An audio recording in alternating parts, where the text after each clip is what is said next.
असली शक्ति पहचानिए। हिप्नोसिस से बीमारी मुक्त जीवन पाएं, जैसे phobia, depression, weight management, sexual dysfunction, motivation, relationship, studies, sports, past life, unhealthy habits and many more. Indian Hypnosis Academy. Contact Dr. J.P. Malik 9871316116.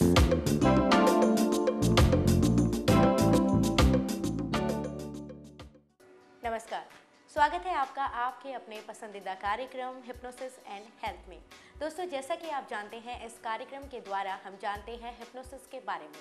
Hypnosis आपकी हेल्थ को किस तरह से सुधार सकता है और किस तरह से उसे और बेहतर बना सकता है, और ये सब जानकारी देने के लिए हमारे साथ स्टूडियो में मौजूद है इंडियन हिप्नोसिस एकेडमी के founder doctor J.P. Malik ji.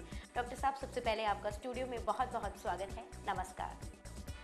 Doctor साहब, पिछले एपिसोड में हमने बात की थी सेल्फ हिप्नोसिस की, और उसमें आपने बताया कि हिप्नोसिस एक आदमी अपने आप को खुद भी कर सकता है, और कैसे कर सकता है ये सब जानकारी और कुछ एक्सरसाइज भी आपने बताई थी, लेकिन फिर भी कुछ जानकारियाँ अधूरी रह गई थी। तो आज मैं आपसे सबसे पहले जानना चाहूँगी कि जब एक आदमी खुद अपने आप को हिप्नोटाइज करे तो वो किस वक्त करे?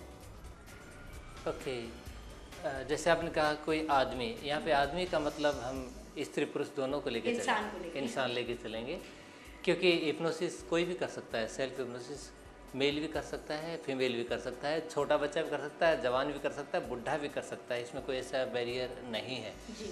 इसे कोई भी कर सकता है। आपने कहा किस वक्त करें, आपने पूछा है जी। कोई स्पेशल टाइम होता है, ऐसे जैसे मॉर्निंग के टाइम योगा करता है इंसान, और जिमिंग के लिए शाम को जाता है, उस तरह से हिप्नोसिस के लिए, सेल्फ हिप्नोसिस के लिए भी क्या कोई पर्टिकुलर समय होता है? ऐसे स्पेशली प्रिस्क्राइब तो नहीं, लेकिन सबसे ज़्यादा इफेक्टिव कब होती है उस टर्म में हम आपसे बात करेंगे। वैसे तो आप किसी वक्त भी सेल्फ हिप्नोसिस करना चाहें कर सकते हैं, लेकिन अगर आप सोने से पहले, यानी कि रात को जब आप सोने से पहले जाते हैं, तो उस वक्त आप सेल्फ हिप्नोसिस करेंगे तो that will be most effective. सबसे ज़्यादा इफेक्टिव होता है जब आप रात को सोते वक्त करते हैं। सेकंड इफेक्टिव की अगर बात करें तो उठने के तुरंत बाद आप सेल्फ हिप्नोसिस करें तो वो भी नेक्स्ट टू, अगर सबसे ज़्यादा रात को सोते हुए, सेकंड है सवेरे उठते हुए। इसके अलावा दिन में अगर करें तो it is up to you, लेकिन सेल्फ हिप्नोसिस एक बार दिन में कर ले काफ़ी है, बहुत बार करने की ज़रूरत नहीं है। शाम का करने का हम इसलिए भी बोलते हैं, इसकी 2-3 वजह हैं खास तौर पे देखा जाए। पहली वजह तो ये है कि दिन भर की जो बातचीत होती है, दिन भर के जो काम होते हैं, जो थकान होते हैं, एक्टिविटीज़ आप लोग करते हो, उन सारी एक्टिविटीज़ से जब आप अपने अटेंशन फोकस करते हो तो अपन को यू लीव देम असाइड, वो एक तरफ हो जाते हैं और आपका माइंड हल्का हो जाता है, उनसे रिलीव हो जाता है सारी चीज़ों से, and you focus attention on your self. आप कर रहे हैं किसी पर्पज़ के लिए कर रहे हैं डेफिनेटली, तो आपका अटेंशन एक तरफ होने से आप नींद आपको अच्छी आती है, और कुछ जो मैसेज आप अपने आप को देना चाहते हैं, जो अपनी सेल्फ हीलिंग के लिए जो आप प्रयोग करना चाहते हैं, सेल्फ डेवलपमेंट के लिए करना चाहते हैं, वो आप इजीली कर सकते हैं। इसका अगर आप दूसरा पहलू देखिए, अगर हम अपने रिलीजियस रिचुअल में जाते हैं, धार्मिक रिचुअल की जो बातें करते हैं, उसमें आप देखेंगे क्या कहेंगे, सवेरे उठते भगवान के नाम लो, सोते हुए भगवान का नाम लेके सो। इसका क्या मतलब है? इसका मतलब यही है कि उस वक्त वो ज़्यादा इफेक्टिव होता है, हमारा सबकॉन्शियस माइंड उसको ज़्यादा ईजिली एक्सेप्ट करता है। जब वो एक्सेप्ट कर लेता है तो वो इंटरनलाइज हो जाता है message, and that become part of our behaviour and part of our value system. बहुत बार करने से वैल्यू सिस्टम, यानी इसके अंदर फ्रीक्वेंसी, सेल्फ हिप्नोसिस में या किसी भी हिप्नोसिस के अंदर आप देखेंगे, जितना फ्रीक्वेंटली आप करेंगे, जितना बार बार करेंगे, उतना ही ज़्यादा ये इफ़ेक्टिव होगा, उतना ही ज़्यादा ये आपके लिए कारगर करेगा और इंटरनलाइज ज़्यादा होगा। इसलिए कहते हैं प्रेयर, कहीं कहते हैं कि दिन में 1 बार करना चाहिए, कहीं की कहा जाता है कि दिन में 2 बार करना चाहिए, कहीं की कहा जाता है दिन में 5 बार करना चाहिए। इसके मायने क्या है? यही मायने है कि जितनी बार हम प्रेयर करते हैं, हम हिप्नोटिक स्टेट में जाते हैं, मैसेज देते हैं, वो उतना ही कंसोलिडेट होता है, और वो जितना ज़्यादा करने से हमारे वैल्यू सिस्टम का पार्ट बन जाता है, and we start accepting that at the core of our heart. हम पूरा अपने अंदर से उसको मानना शुरू कर देते हैं, and we start behaving accordingly. बेहतर ये है कि कम से कम अगर 1 बार करना है तो शाम को सोते वक्त करें।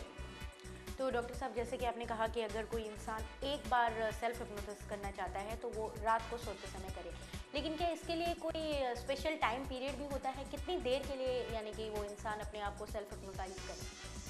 थोड़ी सी देर, कम से कम 5 मिनट। 5 मिनट अगर आप कर लेते हैं that is more than enough. लेकिन इसमें एक बहुत बड़ी प्रॉब्लम होता है हिप्नोसिस के अंदर, टाइम के अगर रिगार्डिंग देखा जाए। जी। जब आप हिप्नोटिक ट्रांस में होते हो तो टाइम एंड स्पेस ये बाउंड्रीज ख़त्म हो जाती हैं। जैसे आपने देखा होगा सपने के अंदर भी जब आप सपना लेते हैं, एक सीन में आप यहाँ हैं, अगले सीन में आप पता नहीं कहाँ हैं, अगले सीन में आप पता नहीं कहाँ हैं, जो स्पेस वाली चीज़ थी वो ख़त्म हो जाती है। तो जब आप हिप्नोटिक ट्रांस में होते हैं तो टाइम एंड स्पेस भी ख़त्म हो जाता है। यूजली प्रिस्क्राइब टाइम है 5 मिनट से 15 मिनट, लेकिन डिपेंड करता है व्हेन यू स्टार्ट एंजॉइंग, क्योंकि जब आप इस स्टेट में होते हैं तो you feel really very good about your self and you start enjoying, तो उस वक्त आप भूल जाते हैं कि वक्त कितना हुआ है। तो कभी कभी आप उसमें आधा घंटा, पौना घंटा, इवन कई बार लोग उससे भी ज़्यादा काफ़ी देर तक अपने ट्रांस की स्टेट को एंजॉय करते हैं। दूसरी इसके अंदर एक वजह और होती है, ख़ास तौर पे सोते हुए। जी। जब आप सोते हुए कर रहे हैं तो यू फील रिलैक्स्ड, आप शुरू करते हैं, आप सो जाते हैं। उस वक्त आप 5 मिनट भी करना आपके लिए थोड़ा मुश्किल हो जाता है, क्योंकि it facilitates sleep as well. उसके बाद जो नींद आती है वो भी आराम से आती है। तो सोते वक्त कभी कभी ऐसा होता है, अक्सर ऐसा होता है कि टाइम कम लगता है, हम सो जाते हैं। और कंट्रेरी टू इट, जब सुबह उठते हैं तो सुबह उठ के अगर करते हैं तो ऐसा प्रैक्टिस में पाया गया है कि जितना देर हम करना चाहते हैं उससे ज़्यादा देर तक हम उसके अंदर इंडल्ज रहते हैं, इन्वॉल्व रहते हैं और हम करते रहते हैं। फिर भी अगर 5 मिनट भी कर लेते हैं, 5 से 15 मिनट का कोई अरसा अगर आप लेते हैं, कर लेते हैं, that is more than enough. तो डॉक्टर साहब 5 मिनट भी जैसे आपने इनफ बताया और कहा कि एक इंसान जब अपने आप को हिप्नोटाइज करता है तो वो इसको एंजॉय करने लग जाता है और ये जो समय की कोई सीमा नहीं रहती, वो पीरियड बढ़ भी सकता है। लेकिन जिस तरह से एक्सरसाइज करने के लिए एक पर्टिकुलर स्थान बताया जाता है कि अगर आप एक्सरसाइज करते हैं, अगर आप खुले में करते हैं तो वो ज़्यादा फ़ायदेमंद होगा, उसी तरह से हिप्नोसिस के लिए भी क्या कोई पर्टिकुलर स्थान है? अच्छा रहता है अगर आप कोई एक जगह सेलेक्ट कर लें। अगर आप अपने घर में करते हैं तो बेहतर यही रहता है आप एक जगह करें, क्योंकि उस जगह के साथ आपका एटीट्यूड इन्वॉल्व हो जाता है।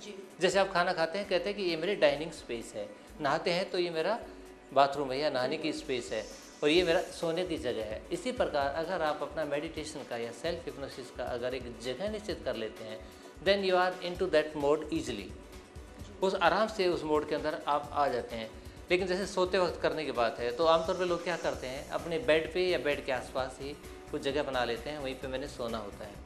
लेकिन अगर बेड के ऊपर सेल्फ हिप्नोसिस कर रहे हैं और इससे नींद जल्दी आती है तो इसमें चांसेस कई बार ये रहता है कि आप अपना पूरा सेशन नहीं कर पाते, आप सो जाते हैं। तो उस वक्त आपने थोड़ा सा ध्यान रखना है कि जिस पोस्चर में आप सोते हैं उस पोस्चर में सेल्फ हिप्नोसिस ना करें, थोड़ा सा चेंज कर लें। जैसे पूरा लेट के करते सोते हैं तो थोड़ा सा अगर आप टेढ़ा सा सहारा लेके बैठ जाते हैं, थोड़ा सा स्लोप के अंदर बैठते हैं तो वो आपको मदद करता है। या बैठ के जैसे आपको पोस्चर वो लीजिए जिसमें आप मोस्ट कन्वीनियंट हो। जी बिल्कुल। तो डॉक्टर साहब आपने ये जो जानकारी दी हमें सेल्फ हिप्नोसिस के बारे में, आज ये हमारे दर्शकों के लिए बहुत ही महत्वपूर्ण साबित होगी, ऐसा मैं मानती हूँ। और आपसे सेल्फ हिप्नोसिस के बारे में अभी हमें बहुत कुछ जानना है, लेकिन आज के लिए इतना ही। आप स्टूडियो में आए इसके लिए आपका बहुत बहुत धन्यवाद। तो दर्शकों, देखा आपने, आप सोने से पहले या फिर उठने के बाद दिन में एक बार हिप्नोसिस ज़रूर करें, इससे आपकी सेहत पर अच्छा असर पड़ेगा। और इस बारे में और भी बहुत कुछ जानना बाकी है, लेकिन वो जानेंगे हम अगले एपिसोड में। आज के लिए इतना ही। नमस्कार।